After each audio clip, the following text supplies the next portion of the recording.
After defeating David Zegarra via unanimous decision in December 2021, former WBC middleweight champion Julio Cesar Chavez Jr. had disappeared from the boxing ring for almost 3 years.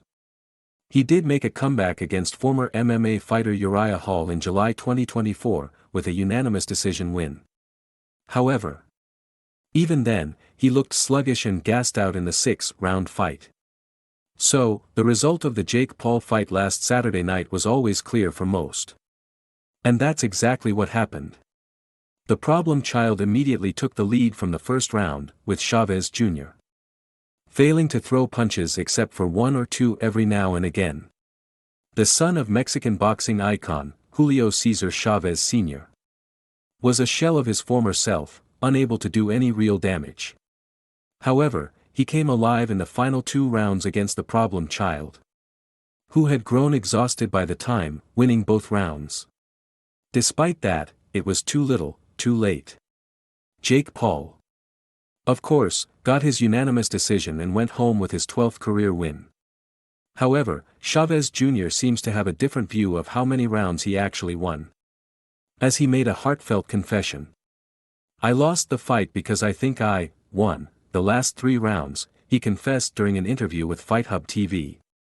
It's worth noting that all 3 judges had scored the fight in Paul's favor, with the scores reading .99, 91, 97, 93, 98, 92.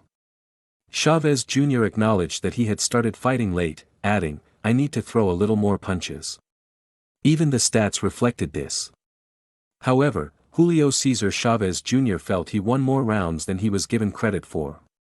"He won, I think, 5 or 6 rounds and I won the last 3 or 4 rounds," he told the reporter. Most analysts scored 8 rounds in Paul's favor and the last 2 in Chavez's favor due to his late resurgence. However, what made the loss humiliating for the former middleweight champion was that he had far more experience than Paul. At several points during the fight, Chavez Sr. had stood up to urge his son to fight back in the early and mid-rounds, but those pleas fell on deaf ears. If it wasn't for Paul's exhaustion in the last 2 rounds, it's not far-fetched to think that he would have dominated the entire fight.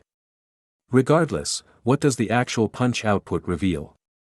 Do they match Chavez Jr.'s assessment of the fight? According to CompuBox, the punch tracking system used in professional boxing, Jake Paul outlanded Julio Cesar Chavez Jr. over the course of their fight, particularly dominating the early rounds. Paul was more active and effective through the first 8 rounds, while Chavez Jr. slightly outpunched him in the final 2. Paul showcased a clear edge in jabs, landing significantly more per round. In terms of power punches, Paul led from rounds 1 to 7. The 8th round saw both fighters land 9 power shots each, but Chavez Jr. edged ahead in the final 2 rounds. Overall, Paul landed 140 of 482 punches thrown, while Chavez Jr. connected on just 61 of 154 thrown. Though Chavez Jr. outlanded Paul 29-27 over the last 2 rounds, it wasn't enough to compensate for being thoroughly outworked earlier in the fight. That said, Julio Cesar Chavez Jr. seems to have a different view of how the fight went.